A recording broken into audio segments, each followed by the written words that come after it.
13, 14, 15 వచనాలు మీ కొరకు నేను చదువుతున్నాను, చూడండి. ఆయన కొండ ఎక్కి తనకిష్టమైన వారిని పిలువగా వారు ఆయన యొద్దకు వచ్చిరి. వారు తనతో కూడా ఉండునట్లును దయ్యములను వెళ్ళగొట్టు అధికారం గలవారై సువార్త ప్రకటించుటకును వారిని పంపవలెనని ఆయన 12 మందిని నియమించెను. ప్రార్థన చేసుకుందాం.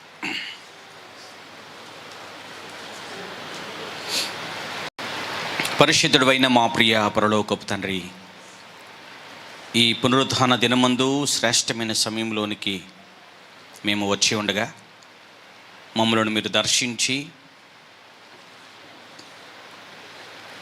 మీ వాక్యం ద్వారా మాతో మాట్లాడండి. నన్ను పరిపూర్ణంగా పవిత్రపరచి నా ప్రాణాత్మదేహాలను శుద్ధి చేసి మీ సాధనముగా నన్ను వాడుకొని నా ద్వారా మొదట మాతో మాట్లాడమని మీకు మహిమ చెల్లిస్తూ యేసయ్య పరిశుద్ధ నామమున ప్రార్థిస్తున్నాము తండ్రి, ఆమేన్. గుడ్. మిమ్మల్ని ఒక ప్రశ్న అడిగాను కదా నేను. క్రైస్తవ జీవితం యొక్క ముఖ్య ఉద్దేశం ఏంటి? What is the purpose of Christian life? అసలు క్రైస్తవ జీవితం యొక్క ముఖ్య ఉద్దేశం ఏంటి?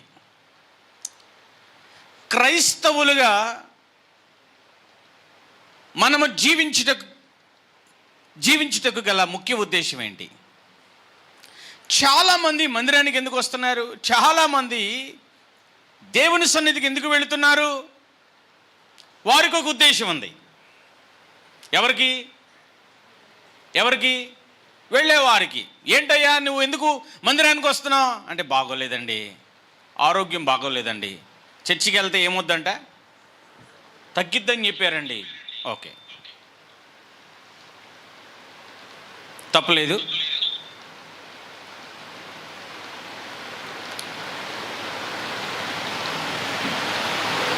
స్వస్థత కొరకు వస్తున్నారు, తప్పలేదు. సరిపోతుందా? కష్టాల్లో ఉన్నానండి అందుకే వచ్చానండి, తప్పులేదు.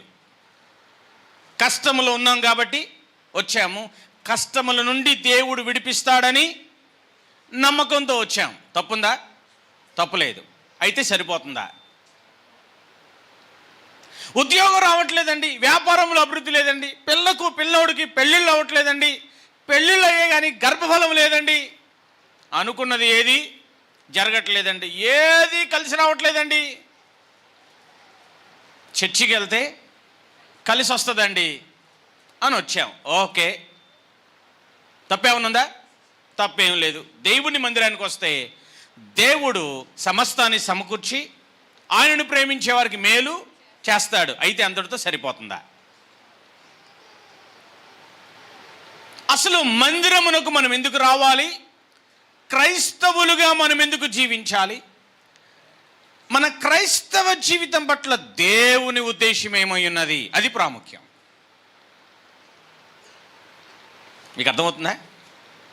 ఒక ఉద్దేశముతో మనం ప్రయాణం చేస్తాం, ఒక ఉద్దేశముతో మనం ఉద్యోగం చేస్తాం, ఒక ఉద్దేశముతో మనం వ్యాపారం చేస్తాం, ఒక ఉద్దేశముతో మనము గృహాన్ని నిర్మించుకుంటాం, ఒక ఉద్దేశముతో ఒక వస్తువును మనం కొంటాం, ఒక ఉద్దేశముతో మనము ఏం చేస్తాం? ఒక వాహనాన్ని కొంటాం. Yes or no? ఉద్దేశం లేకుండా ఏం చేయంగా. అలాగే క్రైస్తవుని పట్ల దేవునికి ఏముందంట? ఒక ఉద్దేశం ఉన్నది. అది మన ఉద్దేశానుసారమైంది కాకపోతే తొందరపడద్దు. మనం చేయవలసిందల్లా ఒకటే, దేవుని ఉద్దేశం మన పట్ల ఏమైందో దానిని తెలుసుకొని ఆ ఉద్దేశానుసారంగా మనం ఏం చేయాలంట? జీవించాలి. ఓకే, 3 ఉద్దేశాలు మీ ముందు ఉంచుతాను, ఆ తర్వాత మిమ్మల్ని కొంచెం ముందుకు నడిపిస్తా. నెంబర్ 1, అసలు క్రైస్తవ జీవితం పట్ల దేవుని ఉద్దేశం ఏంటి?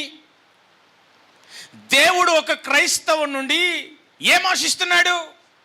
నెంబర్ వన్, ఒక క్రైస్తవుడు ఎలా ఉండాలంట? ఒక క్రైస్తవుడు క్రీస్తుకు శిష్యుడిగా ఉండాలి.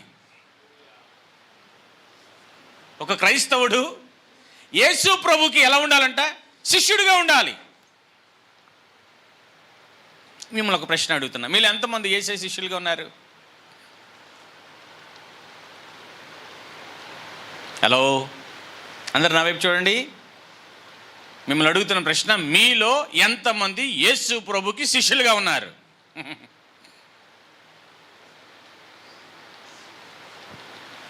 ధైర్యంగా చెప్పగలరా? మీరు మందిరానికి వస్తున్నారు, ప్రార్థనలు చేస్తున్నారు, వాక్యం వింటున్నారు, వాక్యం చదువుతున్నారు. అయితే నా ప్రశ్న, మీలో ఎంతమంది యేసయ్యకు శిష్యులుగా ఉన్నారు?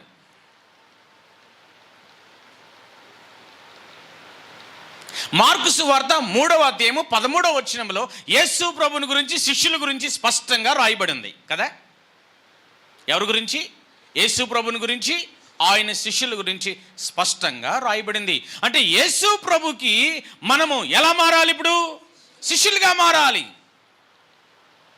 యేసు ప్రభు ఇచ్చిన ఆజ్ఞలో కూడా ఏముంది? మీరు సర్వలోకానికి వెళ్ళి సువార్తను ప్రకటించి, నాకు ఏం చేయాలంట? మీరు శిష్యులను తయారు చేయండి. అంటే ఇప్పుడు మనం అందరం ఎలా ఉండాలని కోరుతున్నాడు ఆయన? ఆయనకు శిష్యులుగా ఉండాలని కోరుతున్నాడు. ఆయన ఎవరిప్పుడు? మన గురువు అయి ఉండాలి. మనం ఏమై ఉండాలి? ఆయన శిష్యులమై ఉండాలి. మనం ఆ అనుభవంలోనికి వచ్చామా? మనం గురువు గారి దగ్గర శిష్యత్వం పొందే అనుభవంలోనికి మనం వచ్చామా? చాలామంది అనుకుంటారు, పాస్టర్ గారు మా గురువు గారు అండి. ఎవరు? పాస్టర్ గారు మా గురువు గారు అండి. ఇదిగోండి, ఈయనే మా గురువు గారు. పాస్టర్ గారు గురువు గారు ఎవరు? ఆ పెద్ద పాస్టర్ గారు. ఆ పాస్టర్ గారు గురువు గారు ఎవరు? ఆ పెద్ద పాస్టర్ గారు. ఆ పెద్ద పాస్టర్ గారు గురువు ఎవరు? ఆ పెద్ద పాస్టర్ గారు. ఈ అందరికీ గురువు ఎవరు అవ్వాలి? అసలు యేసు ప్రభు అవ్వాలి. ఇప్పుడు సేవకులకి శిష్యుల్ని తయారు చేసుకుంటున్నారు, కానీ యేసు ప్రభుకి శిష్యులను తయారు చేయలేకపోతున్నారు. సో మన క్రైస్తవ జీవితం యొక్క ముఖ్య ఉద్దేశములలో మొదటి ఉద్దేశం ఏంటో తెలుసా? మనము యేసు ప్రభుకి శిష్యులుగా మారాలి. శిష్యుడు ఇప్పుడు ఏం చేస్తాడు? గురువును వెంబడిస్తాడు. ఇప్పుడు మనం ఎవరిని వెంబడించాలి? కొంచెం గట్టిగా చెప్పండి, పక్కన వాళ్ళకి చెప్పండి. ఏమండి, నేను ఖచ్చితంగా మా ఆవిడనే వెంబడిస్తానండి. ఎవరిని? ఆవిడ చాలా తెలియగలదండి. వద్దు, ఈ ఆదివారం వెళ్ళక్కర్లా, గుడికి మనం చర్చికి వెళ్ళక్కర్లా, నేను చెప్తున్నా అంటే మానేస్తాం మనం. అంతే. మనకు కొంతమంది గురువులు ఉంటారు, వాళ్ళు ఒకవేళ మనకి ఏదైనా చెప్పారు అనుకోండి, మనం ఏం చేస్తాం? అలాగే నడుస్తాం. మనకు కొంతమంది గురువులు ఎవరు చెప్పండి? మన గురువులు కొంతమంది ఎవరు చెప్పండి? మనకు అవసరంలో అప్పిచ్చేవాళ్ళు. అవసరంలో మనకు అప్పించారు కాబట్టి వాళ్ళు ఎంత చెప్తే అంతే. దేవుడి మాట మనకు లెక్కలేదు ఇప్పుడు. ఎందుకంటే దేవుడు ఎప్పుడూ అప్పు ఇవ్వలేదు కదండి. కష్టంలో మమ్మల్ని ఆదుకున్నాడండి. అందుకే ఆదివారం ఆరాధన అయినా సరే, నన్ను కష్టంలో ఆదుకున్న వాళ్ళకి కష్టం వస్తే నేను వాళ్ళ దగ్గరే ఉంటా. ఎక్కడికి రాను? ఇదేనా మాట్లాడరేంటి? అందుకే మీకు అర్థం అవటం కోసం చెప్తున్నా, మన జీవితంలో మనల్ని నడిపించేవాడు యేసు ప్రభువై ఉండాలి. ఆయనను మనం గురువుగా పెట్టుకుందాం. అందుకనే బైబిల్లో చాలా వచనాలు మనం గమనిస్తే యేసు వైపు చూచుచు, యేసు వైపు చూచుచు, యేసు వైపు చూచుచు. ఎవరి వైపు చూడాలంట? చెప్పండి, ఎవరి వైపు చూడాలి? మనము కూడా యేసయ్య వైపే చూడాలా? ఎస్, ఆయన వైపే చూడాలి. ఆయనే మన నాయకుడు, ఆయనే మన గురువు, ఆయనే మన అధిపతి. ఆయనే మనల్ని సన్మార్గంలో, మంచి మార్గంలో, జీవ మార్గంలో, నూతనమైన మార్గంలో నడిపించగలిగిన వాడు. మిగతా వాళ్ళందరూ ఎవరో తెలుసా? స్వార్థపరులు. ఈవెన్ సేవకుడు కూడా. మీకు అర్థమవుతుందా? అందుకే మనం ఎవరిని గురువుగా పెట్టుకోవద్దు. అఫ్కోర్స్ వారి నుండి మనం ఆధ్యాత్మికమైన పాఠాలు నేర్చుకోవచ్చు, కానీ మన గురువు ఎవరై ఉండాలి? ఆయనే అయి ఉండాలి. మనమేమై ఉండాలి? పక్కనతో చెప్పండి, మన గురువు యేసయ్య, మనం ఆయన శిష్యులు అని చెప్పండి. అంతకంటే మించి వేరేదేం లేదు. ఆయన్ని వెంబడించాలండి, ఆయనకి శిష్యులుగా ఉండాలండి. సో రెండో పర్పస్, మొదటిది ఆయనకు శిష్యులుగా ఉండాలి. రెండవది, ఆయనకు శిష్యులుగా ఉన్న మనం ఆయన స్వారూప్యములోనికి ఏమవ్వాలంట? ఎదుగుతూ ఉండాలి. ఎలా మనం ఎదుగుతూ ఉండాలి? యేసయ్య స్వారూప్యంలోనికి, ఆయన రూపంలోనికి ఎదుగుతూ ఉండాలి. లేక ఆయనలా మనల్ని మనము మార్చుకునేవారిగా ఉండాలి. ఎలా మారాలి మనం? ఆయనలా మారాలి. ఇది క్రైస్తవ జీవితం యొక్క ముఖ్య ఉద్దేశం. మనం మందిరానికి వచ్చి మరలా ఇంటికి వెళ్ళిపోయి, మరలా ఇంట్లో ప్రార్థన చేసి, గురువారం ప్రార్థన చేసి, శనివారం ప్రార్థన చేసి, ప్రతిరోజు మనం ప్రార్థన చేస్తాం. మన ప్రార్థనలో నాకు అది ఇవ్వు, నాకు ఇది ఇవ్వు, నాకు అది చెయ్యి, నాకు ఇది చెయ్యి, నేను కష్టంలో ఉన్నా విడిపించు, మా అమ్మ, మా నాన్న, మా అక్క, మా చెల్లి, మా అన్న, మా తమ్ముడు, నేను, మా ఆవిడ, మా 3 పిల్లలు, మమ్మల్ని అందరిని ఏం చేయాలంటే దీవించు, అవసరమైతే అమెరికాకి తీసుకెళ్ళు. మన ప్రార్థన అంతా ఇదేనా కాదా? ఇదేనా కాదా? ఇవి వద్దా? ఇవేమొద్దా? కావాలి. ఇంకొక మాట ఏంటో తెలుసా? అసలు మనము గురువుని వెంబడించగలిగితే, అసలు మనం ఆయనకి శిష్యులుగా ఉండగలిగితే, ఆయన స్వరూప్యంలోనికి ఎదుగుతున్న కొలది మనకు అవసరం ఏమై ఉన్నదో ఆయనకు తెలుసు. ఆటోమేటిక్గా ఆయన ఏం చేస్తూ ఉంటాడు? వాటినన్నిటిని మనకు ఇస్తా ఉంటాడు. దేవునికి మహిమ కలుగును గాక. సో ఇప్పుడు మనము దేని కొరకు అడుగులు ముందుకు వేయాలంటే, క్రీస్తు స్వరూప్యములోనికి మనము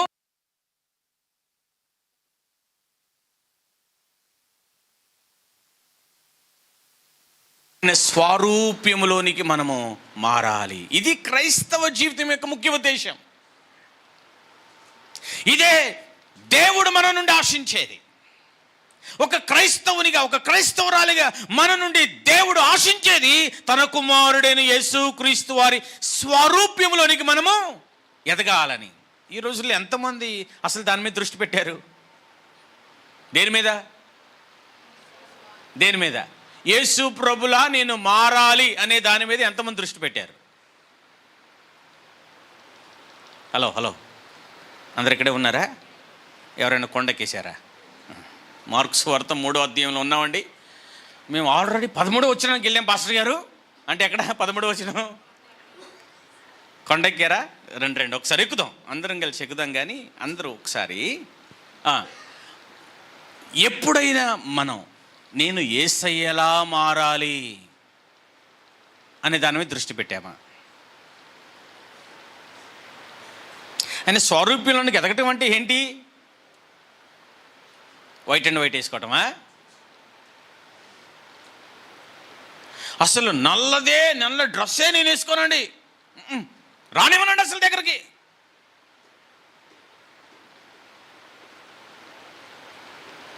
ఉన్నదే నలుపు, నేను ఉన్నదే నలుపు, రానివ్వనండి నలుపు. నలుపు రానివ్వకపోవటం, చీకట్లో ఉండకపోవటం. చీకటి అంటే కరెంటు పోయినండి నేను ఉండనండి, వెంటనే లైట్ వేసుకుంటానండి. అది కాదు పరిశుద్ధత.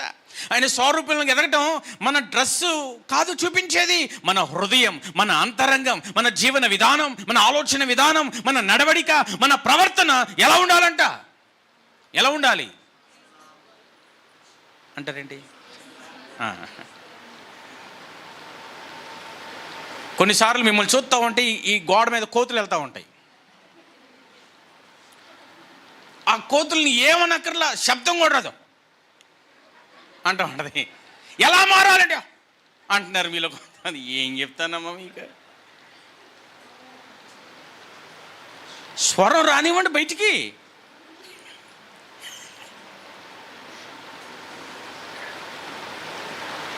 దేవుని సేవకంగా బ్రతులాడుతున్నా దీని మీద మనం దృష్టి పెట్టాలి. ఆయన స్వరూప్యములోనికి మనం ఏమవ్వాలంట?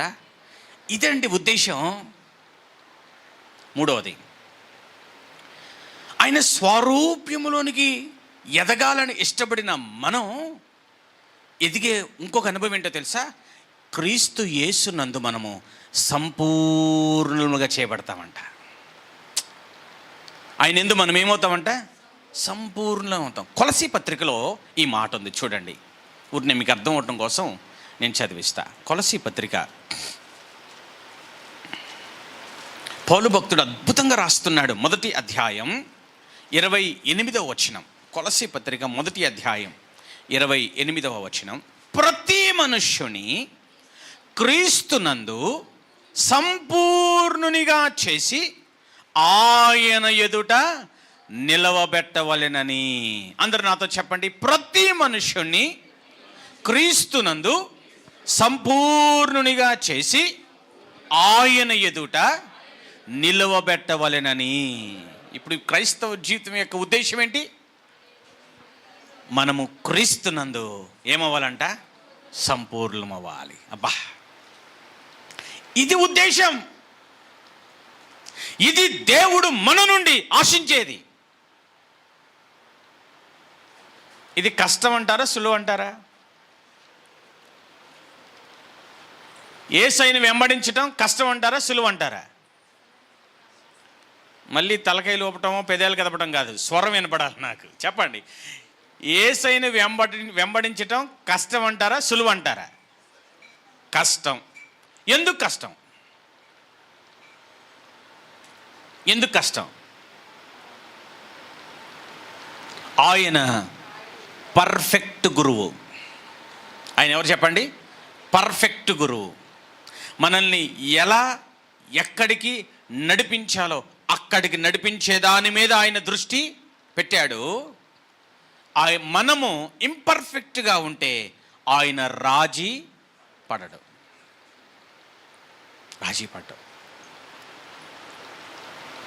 అందుకే ఆయనను వెంబడించటం సహజంగా కష్టమే. అయితే ఎప్పుడైతే క్రైస్తవ జీవితం యొక్క ఉద్దేశం ఏంటో మనం గుర్తెరుగుతామో, అందుకే మార్కు సువార్త 3:13లో మనము నిన్న రాత్రి కొన్ని విషయాలు ధ్యానం చేశాం కదా. వారిని ఎక్కడికి రమ్మన్నాడు? ఆయన కొండెక్కాడు. వారిని ఎక్కడికి రమ్మన్నాడు? కొండ మీదకి రమ్మన్నాడు. కొండెక్కటం కష్టమా, సులువా?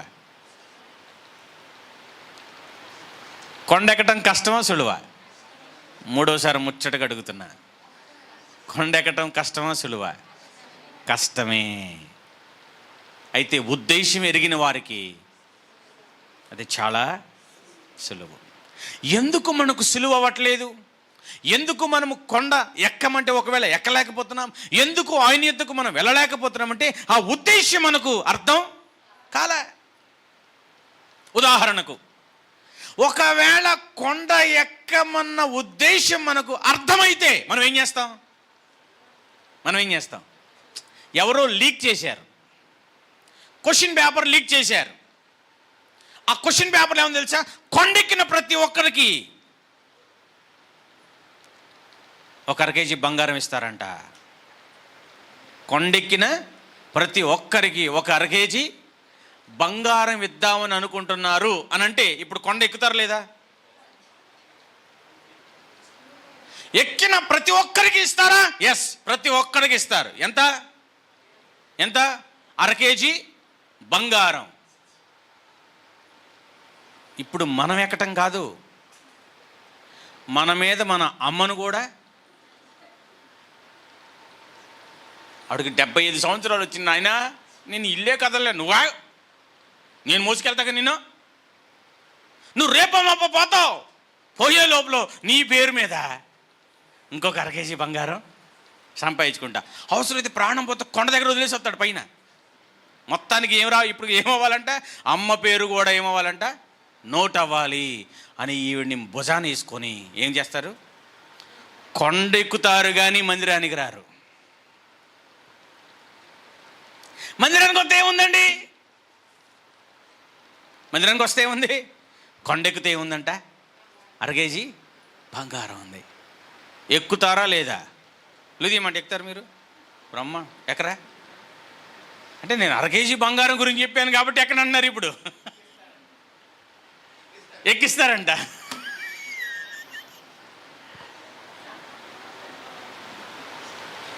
వేణి ఎక్కుతావా? ఎక్కువ ఎక్కిస్తా.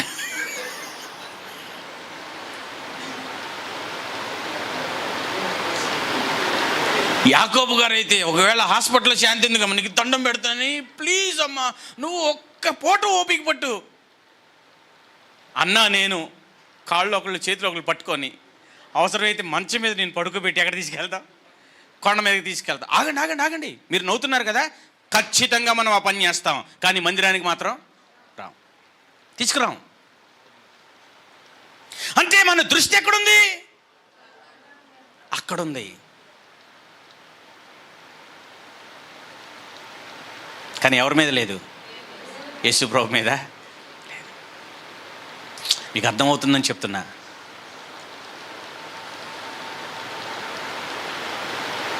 క్రైస్తవ జీవితం యొక్క ఉద్దేశం మనకు అర్థం కావట్లా. మన నాయకుడు కూడా ఉన్నాడు, మనకు ఒక గురువు ఉన్నాడు. మనం ఆయనకు శిష్యులుగా ఉండాలి, ఆయన వెంబడించాలి, ఆయన బోధనలో మనం నడవాలి, ఆయన ఆజ్ఞల ప్రకారం నడవాలి, ఆయన మార్గంలో మనం నడగాలి. ఆయన నిర్దేశం చేసి వెళ్ళిపోయాడు, ఆయన మార్గంలో మనము నడుచుకుంటూ వెళ్ళాలి. నేనే మార్గం, నేనే సత్యం, నేనే జీవం అని చెప్పి వెళ్ళాడు ఆయన. ఆ మార్గంలో, ఆ సత్యంలో, ఆ జీవంలో మనము నడవాలి. ఆయన అడుగు జాడల్లో మనము నడవాలి. అది ఉద్దేశం. ఈ రోజుల్లో క్రైస్తవ్యం ఈ ఉద్దేశాన్ని ఏం చేసిందంట? పక్కన పెట్టేసింది. ఏదో ఆచారంగా, ఏదో అలవాటుగా ఆరాధనకి వెళుతున్నాం, పాటలు పాడుతున్నాం, ఆరాధన చేస్తున్నాం, వాక్యం వింటున్నాం, తోచింది ఇస్తున్నాం, ఆమేన్ అని తిరిగి ఇంటికి వెళ్ళిపోతున్నాం. ఇది ప్రతిరోజు మనం ఉద్యోగం చేస్తున్నట్లుగా ప్రతి ఆదివారం ఆరాధన కూడా వస్తున్నాం, ఏం చేస్తున్నాం? వెళ్ళిపోతున్నాం. దేవుని సేవకునిగా బ్రతిలాడుతున్నా. మన క్రైస్తవ జీవితం పట్ల యేసయ్యకు ఒక ఉన్నతమైన ఉద్దేశం ఉంది. నెంబర్ 1, ఆయనకు శిష్యులుగా మనం అందరం ఉండాలి. నెంబర్ 2, ఆయన స్వరూప్యంలోనికి మనము ఎదగాలి. నెంబర్ 3, యేసుక్రీస్తునందు మనం ఏమవ్వాలంట? సంపూర్ణులం అవ్వాలి. బా, ఎవరు? ప్రతి ఒక్కరు అని అంటాడు అక్కడ కొలసీ పత్రికలు. ఎవరండి చెప్పండి? ప్రతి ఒక్కరు. ఒకసారి ఇలా గుండెల మీద చేపెట్టుకొని, నేను క్రీస్తునందు సంపూర్ణం అవ్వాలి చెప్పారా? ఇది దేవుని ఉద్దేశం. ఓకే, ఇప్పుడు మీకు ఉద్దేశం అర్థమైంది కదా, క్రైస్తవ జీవితం యొక్క ఉద్దేశం అర్థమైంది కదా. నెక్స్ట్ ఇక మనము గమనిస్తూ ఆలోచన చేస్తూ వెళ్తూ ఉంటే, ఆల్రెడీ నిన్న కొన్ని విషయాలు మనం నేర్చుకున్నాం. సెకండ్ స్లైడ్లో యేసుక్రీస్తు వారు తన శిష్యులను ఎలా ఎన్నుకున్నాడో మనం చూసాం కదా. నెంబర్ 1 చూడండి, మార్క్స్ వార్తలో 3వ అధ్యాయంలో 13వ వచనంలో మనం చూస్తే ఆయన ఏమంటున్నాడు? ఆయన కొండెక్కి తనకిష్టమైన వారిని పిలువగా వారు ఆయన యొద్దకు వచ్చిరి. ఆయన ఎక్కడికి వెళ్ళాడు? ఇప్పుడు వారిని ఏం చేస్తున్నాడు? పిలుస్తున్నాడు. ఎక్కడికి? కొండపైకి అని చెప్పండి. అసలు కింద ఉన్నప్పుడే మాట్లాడొచ్చుగా. మనకు వచ్చే ప్రశ్నలు, నువ్వు పైకి వెళ్ళటం ఎందుకు, మమ్మల్ని పైకి మంటం ఎందుకు? ఆ చెప్పేదేదో కింద ఉన్నప్పుడే చెప్పి నువ్వు పైకి వెళ్ళొచ్చుగా. నీకు అర్థమవుతుందా? ఇలాంటి ప్రశ్నలు మనకు వస్తూ ఉంటాయి. ఎందుకు ఇలాంటి ప్రశ్నలు వస్తాయి అమ్మా? ఒకటి, ఆయన ఉద్దేశం మనకు అర్థం కాల. ఇంకొక మాట చెప్పనా, కష్టపడే మనసు లేదు మనకి. ఏం లేదు చెప్పండి. ఈ రోజుల్లో మరీ టెక్నాలజీ పెరిగిపోయిన తర్వాత మానవుడు ఏం చేయట్లే? కష్టపడట్లే. మన చిన్నప్పుడు ఖచ్చితంగా అంట్లు తోవేవాళ్ళు ఎవరు? మా డాడీ అనేరు. నేను డాడీయా మమ్మీ అంట్లా, ఇంట్లో వాళ్ళే తోవుకునేవాళ్ళు. ఇంటిలో గృహిణే తోవుకునేది అంట్లు. బట్టలు ఖచ్చితంగా బండ మీదే ఉతికేవాళ్ళు.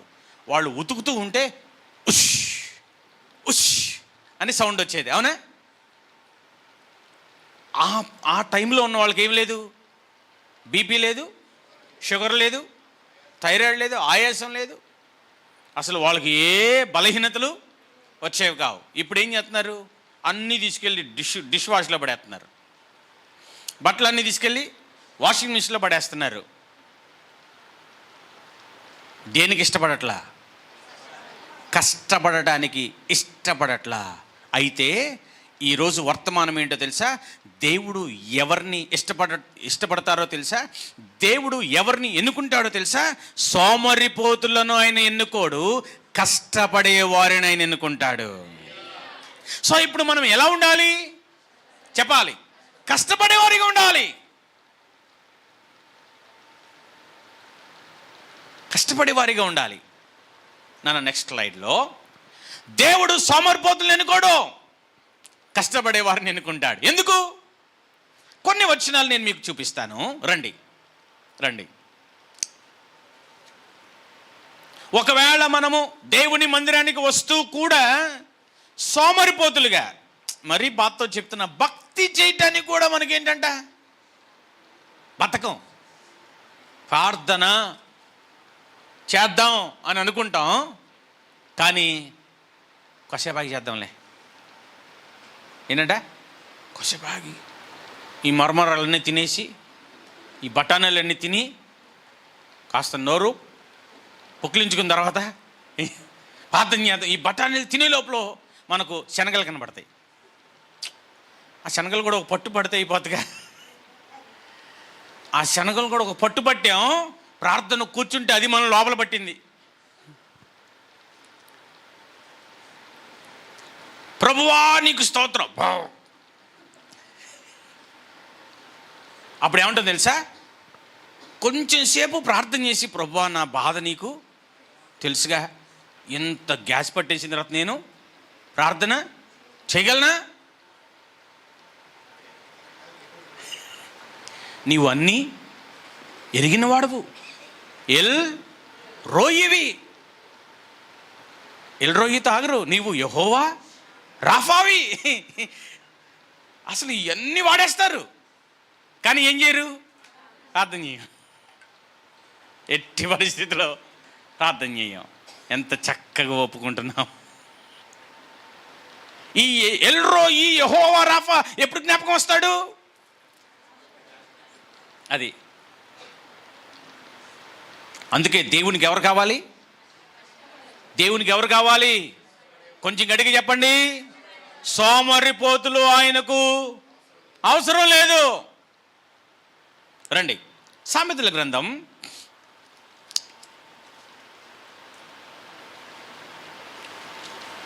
12వ అధ్యాయం 11వ వచనం చదువుతున్నాను, చూడండి. తన భూమిని సేద్యపరచుకొను వానికి ఆహారము సమృద్ధిగా కలుగును. అబ్బా, తన భూమిని సేద్యం చేసుకునే వారికి సమృద్ధి ఉంటుందంట. అదే సోమరిపోతున్నాడు. అడిగేం చేయడు? అరే ఏం దున్నుతాం లేరా, పంట వేసేయి, గింజలు వేసేయి, నారేసేయి. ఏంటిది, భూమి దున్నకుండా నారేస్తారా? ఈ సోమరిపోతు వేసేస్తాడు. ఈ భూమిని దున్నకుండా విత్తనాలు నాటుతారండి? సోమరిపోతు నాటుతాడు. అయితే ఎవరైతే కష్టపడి తన భూమిని సేద్యం చేసుకుంటాడో వాడికి సమృద్ధి అయిన ఆహారం ఉంటుందంట. అందుకనే ఈరోజు దేవుని సేవకంగా చెప్తున్నా, ఆధ్యాత్మికమైన విషయంలో, ప్రార్థన చేయటంలో, భక్తి చేయటంలో, ఆత్మీయ ఎదుగుటలో కష్టపడటమే కాదు, మన కుటుంబ పోషణ కోసం మనం ఏం చేయాలంట? కష్టపడాలి. ఉద్యోగంలో కష్టపడండి, వ్యాపారంలో కష్టపడండి, ఇంటిలో కష్టపడండి. కొంతమంది ఎంత బద్ధకంగా ఉంటారంటే, ఇంట్లో ఓడవాలా ఈరోజు, రేపు ఉడుద్దాంలే, బొద్దింక కనబడిద్ది, మిడత కనబడిద్ది, ప్లేట్లోంచి తీసిపడేసిన కరేపాకు కనబడిద్ది, పచ్చిమిర్చి కనబడిద్ది. చుట్టాలు ఎవరన్నా వస్తే అవి తొక్కుకుంటూ రావాలి. కొన్నిసార్లు ఇడిచిన బట్టలు మంచం మీదే ఉంటాయి, ఉతికిన బట్టలు మంచం మీదే ఉంటాయి. ఆ ఇంట్లోకి వస్తే 100 ఎలుకలు చచ్చిపోయిన వాసన, ఒకటి కాదు, అంత దుర్వాసన ఇంట్లోకి వెళ్తే.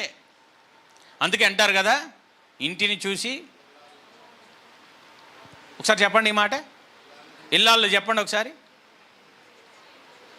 ఇంటిని చూచి చెప్పరేంటమ్మా, నేను ఇల్లాలు ఏంటి అన్నట్టుగా కూర్చున్నారు.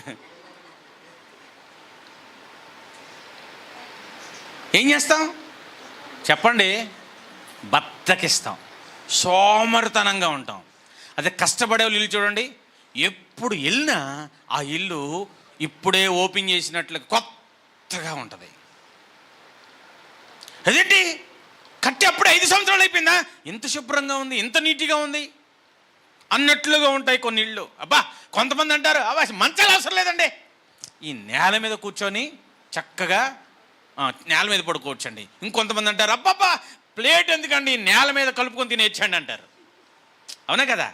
అంత శుభ్రంగా ఉంచుతారు కొంతమంది. సోమరిపోతులు ఉంటారు. ఏ పోతులు? నేను మిమ్మల్ని ఏమంటలేదమ్మో, సోమరిపోతులు అంటున్నా. వారి ఇల్లు పాకుడు పట్టి, మురికి పట్టి, వారం రోజులు అంట్లు తోవక, వారం రోజులు బట్టలు తక్క. ఏం చేస్తావు? ఉద్యోగం ఏం లేదు. మరి ఏం చేస్తావు? అన్నం వండిద్ది, కూర వండిద్ది, క్యారేజ్ పెట్టిద్ది, ప్లేట్లు వేసుకుంటుంది, తింటుంది, ఆ డేక్షలు కాలుతుంది, అన్నిది టీవీ పెట్టి కూర్చుంటుంది. ఈ టీవీ గొడవలో అన్నీ బద్ధకం, సోమరిపోతనం, నిర్లక్ష్యం. ఆ ఇల్లు ఎలా ఉంటుంది చెప్పాలి? ఆరోగ్యంగా ఉండదండి, ఆనందంగా ఉండదండి, ప్రశాంతంగా ఉండదండి. వాళ్ళ రోగాలన్నీ వాళ్ళ దగ్గరే ఉంటాయి. అందుకే ఈరోజు దేవుడు స్పష్టంగా మనతో చెప్పే మాట ఏంటంటే, దేవుడు మనల్ని ఆశీర్వదించాలంటే మనం ఖచ్చితంగా కష్టపడాల్సిందే. కష్టపడకుండా ఆయన మనకు ఇవ్వడు. కష్టపడకుండా మన బ్యాంకులో డబ్బులు ఏడైనా, బ్యాంకులో డబ్బులు ఏడైనా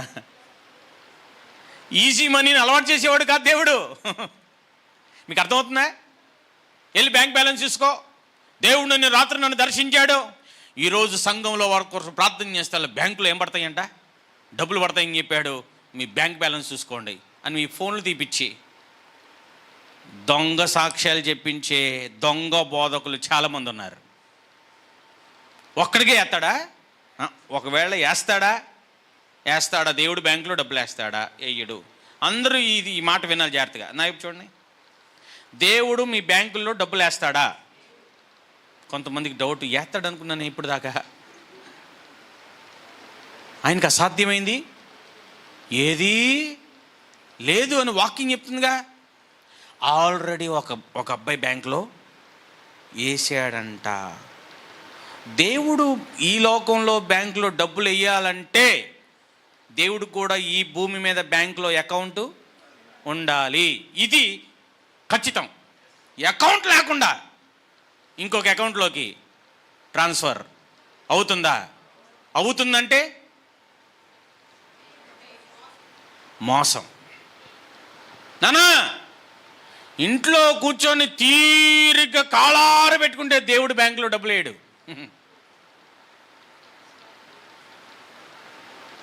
ఒకవేళ వేస్తే నేను పూర్తిగా ఇంట్లోనే ఉంటా, ఇంత గోడంత టీవీ పెట్టుకుంటా, ఇంకెందుకండి కష్టపడటం? ఒక 10 మంది పన్నోళ్ళని పెట్టుకుంటా. ఎందుకని? అకౌంట్లో డబ్బులు వేస్తున్నాడు కదా. ఇంకొకటి, అసలు నేను 10 మంది పన్నోళ్ళని ఎట్ట పెట్టుకుంటా? ఆ 10 మందికి కూడా అకౌంట్లో వేస్తాడు కదా దేవుడు. ఈ భూమి మీద పన్నోళ్ళు ఉండరు. ఇంకా పేదోడే ఉండడు. జగన్మోహన్ రెడ్డి గారు అకౌంట్లో డబ్బులు వేసారా లేదా? అకౌంట్ వచ్చిందా లేదా? ఎలక్షన్స్ అయిపోయింది కాబట్టి ఏ ప్రాబ్లం లేదు. వచ్చిందా లేదా? అది ట్రాన్స్పరెంట్గా ఉందా లేదా? నా అకౌంట్లో పడిందండి, ఎవరు వేసారో తెలీదు, పరిశుద్ధాత్ముడు వేసాడు అనుకుంటా అన్నాం అనుకోండి, ఇది మోసం. ఇలాంటి బాధలకు మోసపోవద్దు. ఇంట్లో బద్ధకస్తులుగా కూర్చోవద్దు.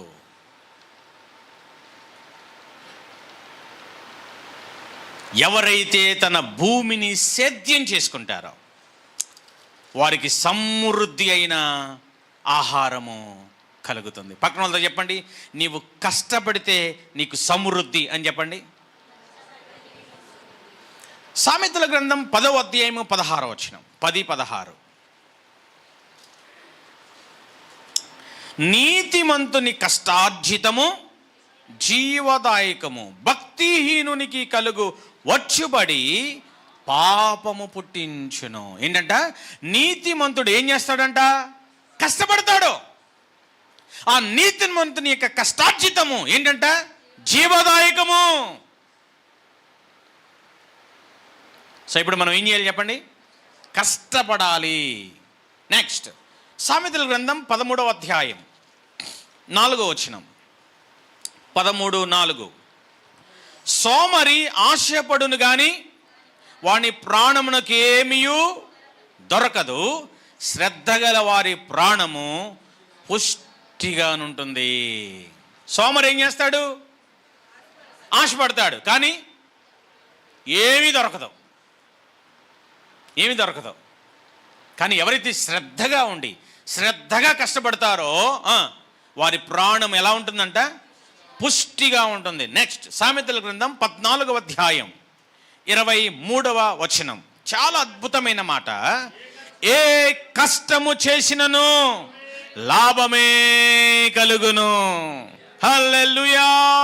మీరు ఏ కష్టమైనా చేయండి, మీకేం కలుగుతుంది? లాభమే. ఇప్పుడు కష్టానికి ఏమి లేదు, నష్టం లేదు. పక్కన చెప్పండి, కష్టానికి నష్టం లేదని చెప్పండి. కష్టానికి ఏం లేదు. మనం ఎంత కష్టపడగలిగితే అంత కష్టపడదాం, అంత మనం లాభం పొందుకుంటాం. కష్టపడనోడు ఏం చేస్తాడు? నష్టపోతాడు. ఇంకా కష్టపడనోడు ఆశపడతాడు. కష్టపడనోడు మోసం చేస్తాడు. కష్టపడేవాడు ఎప్పుడు చెప్పండి మోసం చెయ్యడు. ఒకసారి ఆధ్యాత్మికంగా ఆలోచన చేద్దామా? ఆత్మీయమైన ఎదుగుదల కొరకు ప్రార్థన, ఆత్మీయ జీవితం, భక్తి జీవితం, విశ్వాస జీవితం, దీని మీద ఆశపడిన వారు, దీని కొరకు కష్టపడేవారు ఖచ్చితంగా ఏమవుతారు? లాభం పొందుకుంటారు. ఆత్మీయ జీవితం కోసం కష్టపడిన వాళ్ళు ఏం చేస్తారు? చెప్పాను ఇందాక, కష్టపడిన వాళ్ళు ఏం చేస్తారు? మోసం చేస్తారు. పాస్టర్ గారు అన్నీ ఏం చెప్తారు? అబద్ధాలు. వచ్చేద్దాం అనుకున్నాం, బయలుదేరిపోయామన్నాడు. అసలు తాళం వేసేసామండి, కడుపు అంతా నొప్పి వచ్చిందండి, ఇంట్లోకి వెళ్ళిపోయానండి. మోసం. చుట్టాలు వచ్చారండి, చుట్టాలు వస్తే ఏం చేస్తాం? చుట్టాలు వస్తే ఏం చేస్తామండి? కుదరలేదండి. అసలు తలకాయ అంతా ఏమైపోతుందంట? తిరిగిపోతుందండి. వారంలో ఆదివారమే తిరిగితే తలకాయ, ఏ వారం తిరగదు. ఒకవేళ తిరుగుతున్నట్టు కనపడినా ఆపి మరి ఉద్యోగానికి వెళ్తాం. దేన్ని? తలకాయ తిరగటాన్ని ఆపి మరి ఎక్కడికి వెళ్తాం? ఉద్యోగానికి వెళ్తాం. ఆదివారం మాత్రం ఇంక తిరగదేంట్రా? ఇంక తిరగదేంటి? 8 అయినా తిరగదేంటి? 8:30 అయినా తిరగదేంటి? తిప్పి తిప్పి తిప్పి తిప్పి ఏం చేస్తాం? అది తిరగదు, మనమే తిప్పి ఆగిపోతాం. అసలు వచ్చేద్దాం అనుకున్నానండి, అసలు ఏమైపోయిందంట? తలంతా తిరిగిపోతుందండి.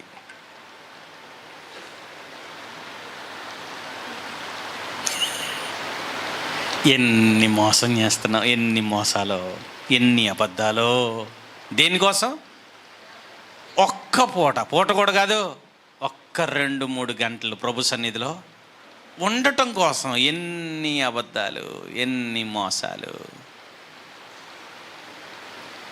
మోసం చేస్తే నష్టమే, మోసం చేస్తే నష్టమే. మోసపోకుడి, దేవుడు వెక్కిరింపబడడు. మనుష్యుడు ఏం విత్తుతాడో, తల తిరుగుడు విత్తితే భూమి అంతా తిరిగితే, ఇంకా ఎక్కడికి వెళ్ళినా తిరిగితే, ఇంకా ఏం విత్తుతామో అదే కోస్తాం. జాగ్రత్త కుమారి, ఏంటిది? జాగ్రత్త. పక్కన వాళ్ళు చెప్పండి, పక్కన వాళ్ళు చెప్పండి. ఏం చెప్పాలో అర్థంగా కొంతమంది చూస్తున్నారు, ఏం చెప్పాలో అర్థం కాక సింపుల్గా జాగ్రత్త. మీకు అర్థమవుతుందా మీకు? ఆధ్యాత్మికంగా ఎదుగుదల కోసం మనం కష్టపడటానికి ఇష్టపడట్ల. కొంతమంది అనుకుంటా, అన్న ఎంత మంచోడో, జూమ్లో ప్రార్థన పెట్టి మమ్మల్ని బతికిచ్చాడండి. ఎక్కడ పెట్టాడు? జూమ్లో ప్రార్థన పెట్టి బతికిచ్చాడు. ఈ బురదలో ఎట్టెళ్దాం అనుకున్నాం, మిడతలు, పురుగులు, చీకటి, కప్పలు, వర్షం. కానీ డ్యూటీకి జూమ్లో డ్యూటీ పెట్టాడు ఆయన. జూమ్లో ఉద్యోగం ఉండదు, జూమ్లో వ్యాపారం ఉండదు కదండి. ఖచ్చితంగా వర్షంలో తడుచుకుంటా వెళ్ళాల్సిందే. వెళ్ళకపోతే ఆ రోజు జీతం కట్. అందుకే మనం ఏం చేస్తాం? ఖచ్చితంగా రెయిన్ కోట్ వేసుకోను, గొడుగు వేసుకోను, ఆటో మాట్లాడుకోను, అవసరమైతే క్యాబ్ మాట్లాడుకోను, ఏం చేస్తాం? డ్యూటీకి వెళ్ళిపోతాం. కానీ భక్తి విషయంలో మాత్రం చాలా నిర్లక్ష్యంగా ఉన్నాం, బద్ధకంగా ఉన్నాం. కష్టపడకపోతే మనకు లాభం రాదు. అందుకు నేను ఆ మాట మరలా చూడండి, ఏ కష్టము చేసినను ఏం కలుగుతుందంట? లాభమే కలుగును. నెక్స్ట్ తర్వాత వచ్చినాం 12:24. శ్రద్ధగా పని చేయువాడు ఏం చేస్తాడంట? ఏలుబడి చేస్తాడు. శ్రద్ధగా పనిచేసేవాడు ఖచ్చితంగా కష్టపడతాడు. కష్టపడితే మనం ఏలుబడి చేసేవారికి ఉంటాం. సో ఇప్పుడు మనం ఏం నేర్చుకుందాం? కష్టపడటం నేర్చుకుందాం. దేవుడు ఎవరిని కోరుకుంటున్నాడు? సోమరిపోతులను ఆయన ఎన్నుకోడు. సోమరిపోతులను ఒకవేళ కొండ మీదకి రమ్మంటే మాట్లాడరేంటి? ఆయన కొండ ఎక్కిన యేసయ్య ఏదో రోజు ఖచ్చితంగా కొండ దిగి వస్తాడు. అప్పుడు అడుగుతా, ఎందుకు రమ్మన్నావయ్యా అని. నేను మాత్రం కొండ ఎక్కను. ప్రాక్టికల్గా అర్థం చేసుకుందా.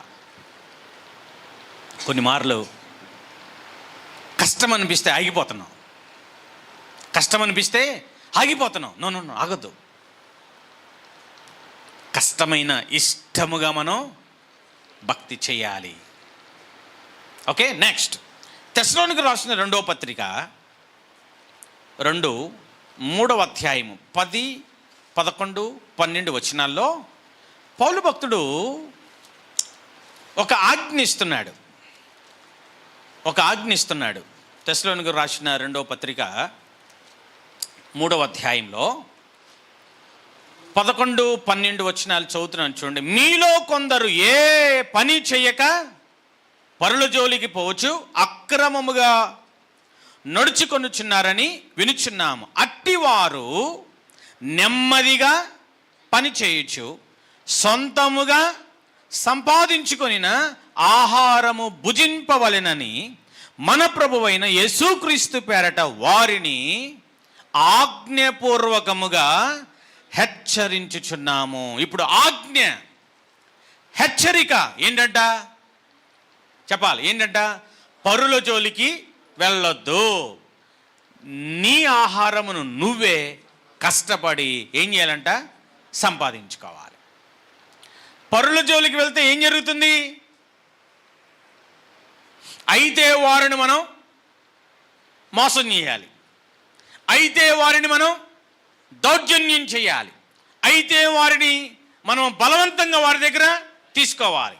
ఓకే. నెంబర్ 2, పరుల జోలికి వెళ్తే ఏమవుతుంది? అవమానం. అవునా? మాట్లాడరేంటి? రోజుకు ఒకళ్ళ ఇంటికి వెళ్ళామనుకోండి, మనం ఎందుకో అక్క మిమ్మల్ని చూడాలనిపిస్తుంది. మధ్యాహ్నం 12:30కి వస్తాం, నేను, మా వారు, మాకున్న 3.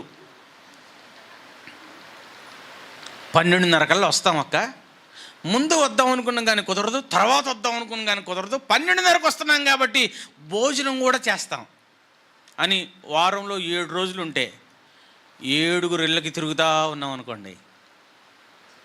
ఇంకొకసారి ఫోన్ చేస్తే అంటారు, మేము ఉండం, ఊరు వెళ్తున్నాం. ఇంక ఉద్యోగం లేదు, సద్యోగం లేదు, రోజుకు ఒక ఇంటికి వెళ్తాం.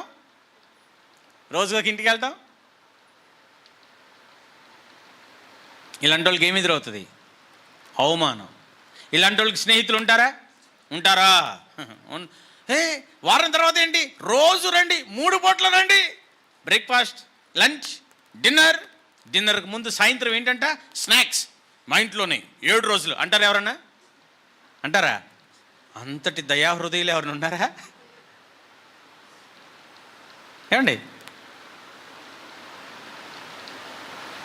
అందుకే మన ఆహారాన్ని మనమే కష్టపడి సంపాదించుకోవాలి. అవసరమైతే అవసరతలో ఉన్న వారికి మనము ఇచ్చేవారిగా ఉండాలి, కానీ వారి నుండి మనము అక్రమముగానో, అన్యాయముగానో, దౌర్జన్యంగానో తీసుకునేవారిగా మనము ఉండకూడదని పౌలు గారు ఏం చేస్తున్నారు?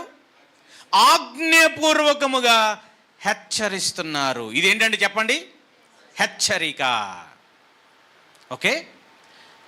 ఇదంతా ఒక ఎత్తు అయితే, ఇప్పుడు మనం ధ్యానం చేయబోయే వ్యక్తి, సందర్భం మనకు ఎన్నో ఆత్మీయ పాఠాలు నేర్పిస్తుంది. బైబిల్లో కష్టపడిన వారు ఎవరైనా ఉన్నారా? అలాంటి వారి యొక్క స్థితి, వారి స్థాయి, వారి పరిస్థితిని దేవుడు ఎలా హెచ్చించాడు? ఉదాహరణకు దావీదు కష్టపడేవాడు, గొర్రెల కాపరి. గొర్రెల కాపరి అంటే కష్టంగా ఉంటుందా, సులువుగా ఉంటుందా?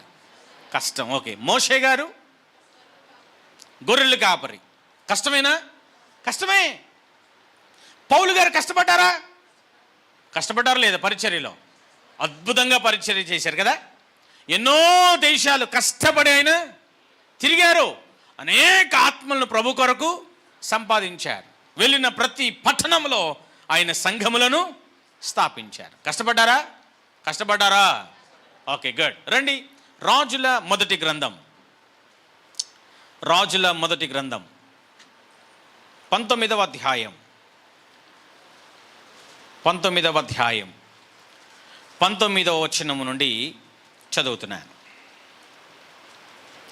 రాజుల మొదటి గ్రంథం 19వ అధ్యాయం 19వ వచనం. ఏలియా అచ్చట నుండి పోయిన తరువాత అతనికి షాపాతు కుమారుడైన ఎలీషా కనబడెను.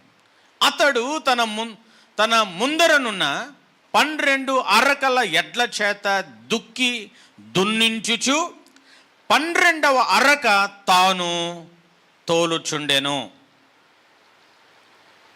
మీకు అర్థమైందా? ఓకే. అందరు ఇప్పుడు నా వైపు చూడండి. ఎవరైనా? ఎలీషా గారు. ఎవరు చెప్పండి? ఎలీషా గారు. ఆయన దగ్గరికి ఎవరు వచ్చారు? ఏలియా గారు వచ్చారు. ఏలియా గారు వచ్చినప్పుడు ఎలీషా గారు ఏం చేస్తున్నారు చెప్పండి? దున్నుతున్నారు అని చెప్పండి. దున్నుతున్నారు. ఈయనకు ఎన్ని అరకలు ఉన్నాయంట? 12. 11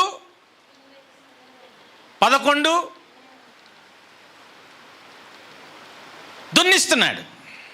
పనివారు ఉన్నారు, పనివారితో దున్నిస్తున్నాడు. ఈయన చెట్టు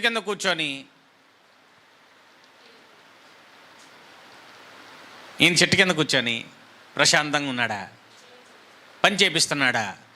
మరేం చేస్తున్నాడు చెప్పండి? ఆయన కూడా ఏం చేస్తున్నాడు? దున్నుతున్నాడు. వినండి జాగ్రత్తగా. ఎందుకు ఈ పని చేస్తున్నాడు? కష్టపడాలి. దేవుడు ఎవరిని ఎన్నుకుంటాడు? కొంచెం గట్టిగా చెప్పండి. మనం చాలా సుఖాన్ని కోరుకునేవారుగా ఉంటాం. నో, సుఖం ఎప్పుడూ మనల్ని కష్టంలోనికి నడిపిస్తుంది. మరలా చెప్తున్నా, సుఖం ఎప్పుడు మనల్ని కష్టంలోనికి నడిపిస్తుంది. మీకు ఇంకొక విషయం తెలుసా? మన దేహాన్ని కూడా మనం ఏం చేయకూడదంట? సుఖపెట్టకూడదు. దీన్ని మనం మ్యాక్సిమం ఏం చేయాలంట? నలగొట్టాలి. ఈ దేహంలో నుండి ప్రతిరోజు ఏం రావాలంట బయటికి? చెప్పండి. చెమటలు రావాలి. చెమటలు రావాలని అన్ని తలుపులు వేసుకొని, కిటికీలన్నీ వేసుకొని, ఫ్యాన్ వేసుకోకుండా ఒక్క 10 నిమిషాలు కూర్చుంటే చాలు. ఏమొస్తాయి? అమ్మయ్యా, ఇప్పుడు నాకు ఏమొచ్చినాయి అంట? ఈ చెమటలు కాదురా. డాక్టర్ గారు చెప్పారు ఖచ్చితంగా ఏం రావాలంట? చెమటలు రావాలనేసి. ఒక్క పూత పోసి దగ్గరికి వెళ్ళటం కాదు. చెమట ఎలా రావాలంట? మన బాడీ ఏమవ్వాలంట? కష్టపడాలి. ఆ చెమటలో నుండి ఏం వెళ్ళిపోద్ది చెప్పండి? డస్ట్ అంతా వెళ్ళిపోద్ది, బ్యాక్టీరియా అంతా వెళ్ళిపోద్ది. ఈ దేహంలో ఏవైతే ఉండకూడదు అవన్నీ ఏమైపోతాయి అంటే చెమట ద్వారా వెళ్ళిపోతాయి. ఏసీలో కూర్చోవద్దని చెప్పట్ల, ఏసీ కారులో ప్రయాణం చేయొద్దని చెప్పట్ల, మంచి ఆహారం తినొద్దని చెప్పట్ల, మంచి గృహాల్లో ఉండొద్దని చెప్పట్ల. ఇవన్నీ మనకు కావాలి. వీటినన్నిటినీ కలిగి ఉన్న మనం మన దేహాన్ని మాత్రం ఏం చేయొద్దు? సుఖపెట్టద్దు. దీన్ని సుఖపెట్టడం మనం ఎప్పుడైతే నేర్పిస్తామో మనల్ని ఖచ్చితంగా రోగగ్రస్తుల్ని చేస్తుంది. మనల్ని ఖచ్చితంగా ఇంట్లో ప్రశాంతంగా పడుకోవలసిన మనల్ని తీసుకెళ్ళి హాస్పిటల్లో పడుకోబెట్టింది. మీకు అర్థమవుతుందా? ఎక్కడైనా పడుకునేది కదండి అంటారా? ఏవే ఒక్కసారి 3 రోజులు అడ్మిట్ అయ్యారండి. లే, అడ్మిట్ అవ్వద్దు, పోనీ హాస్పిటల్ అడ్మిట్ అయిన వాళ్ళు చూసిరండి ఒక పూట. ఒకవేళ మీరు ఒక్క పూట గవర్నమెంట్ హాస్పిటల్కి వెళ్ళి మొత్తం వార్డులన్నీ బెడ్లన్నీ తిరిగి వస్తే మీరు ఇంటికి కూడా వెళ్ళరు, డైరెక్ట్గా మందిరానికి వచ్చేస్తారు. ఎక్కడికి వెళ్ళరు? ఇంటికి వెళ్ళరు. మరే మందిరానికి వచ్చి చాలామంది సినిమాలకు వెళ్ళిపోతారు, మందిరాలకు వచ్చి చాలామంది బిర్యానీ తింటానికి వెళ్ళిపోతూ ఉంటారు. కానీ హాస్పిటల్కి వెళ్తే మాత్రం సినిమాకి వెళ్ళరు. హాస్పిటల్కి వెళ్తే బిర్యానీ ఎట్టి పరిస్థితిలో తినరు. ఇంటికి వెళ్ళి మజ్జిగన్నవన్నా తిందాం, కానీ ఏమొద్దంట? బిర్యానీ వద్దు. ఎందుకని? ఏంటయ్యా ఇట్టున్నావు ఏంటంటే, బిర్యానీ తిన్నానండి, ఏమైపోయిందంట? లోపల పేగులు పాడైపోయినాయండి. డాక్టర్ గారు అన్నారు ఎందుకు తిన్నావు బిర్యానీ అన్నారండి. మనం తింటావా? ఏంటయ్యా 2 కళ్ళకు ఆపరేషన్ అయింది ఏంటి అంటే, ఇంట్లో కూర్చొని ఫోన్ చూసి ఏం పోయినాయి అంట? కళ్ళు 2 పోయినాయి. చూస్తావా? చూడం. కానీ మందిరానికి వచ్చి కూడా హల్లెలూయా ఉలిక్కిపడి హల్లెలూయా చెప్తాం. మళ్ళీ ఏదో బైబిల్ చదువుతున్నట్టుగా బైబిల్లో పెట్టుకుంటాం ఫోను, పేపర్లుగా తిప్పేది. పేజీలు తిరగగా మాత్రం ఏళ్ళు మాత్రం పాస్టర్ గారు చూస్తున్నారు, పేజీలు తిరగట్లేదు కానీ ఏంటంటే ఏళ్ళు తిప్పుతున్నాడు అంటే ఫోన్ తిప్పుతున్నాడు. ఈయన దొంగలు ఉన్నారు, జాగ్రత్త. పక్కనల్లో చెప్పండి, దొంగలు ఉన్నారు జాగ్రత్త అని చెప్పండి. ఆగండి. రెండోది, నువ్వే ఆ దొంగవా అనండి.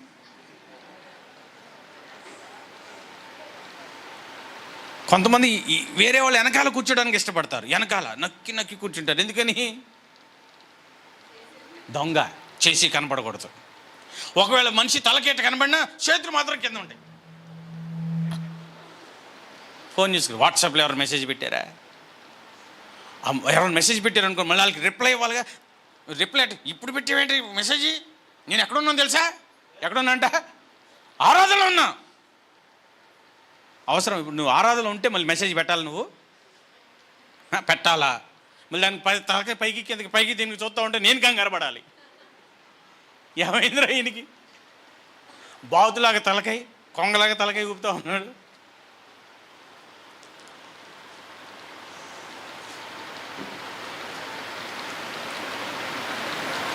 సంగమా,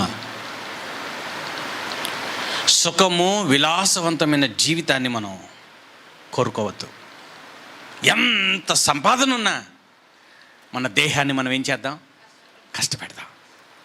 మరలా చెప్తున్నా, సుఖము విలాసవంతమైన జీవితాన్ని మనం కోరుకోవద్దు. అది మనకు ఆరోగ్యకరం కాదు.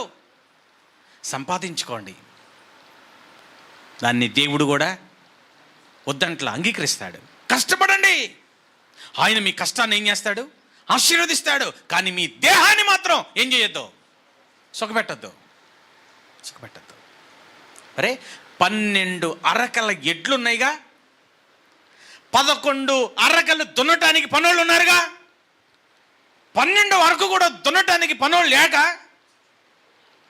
కూలి ఇవ్వలేక కాదు, నేను కూడా కష్టపడాలి. అది నాకు ఆరోగ్యం, అది నాకు మేలు. ఆ కష్టమునకు నాకు ప్రతిఫలం వస్తుందన్న ఉద్దేశంతో ఏం చేస్తాడని చెప్పండి? ఎలీషా గారు 12 వరకు ఎద్దులను పట్టుకొని ఆయన ఏం చేస్తాడంటే పొలాన్ని దున్నుతున్నాడు. ఇలాంటి వారు ఎవరికి కావాలంట? దేవునికి కావాలి. దేవునికి స్తోత్రం, హల్లెలూయా. దేవునికి ఎవరు కావాలంటే ఇప్పుడు చెప్పండి? కష్టపడేవారు కావాలండి. అన్నీ ఉన్నా కష్టపడదాం. అన్నీ ఉన్నాయి కదండి, ఇంకెవరు అవసరంలా?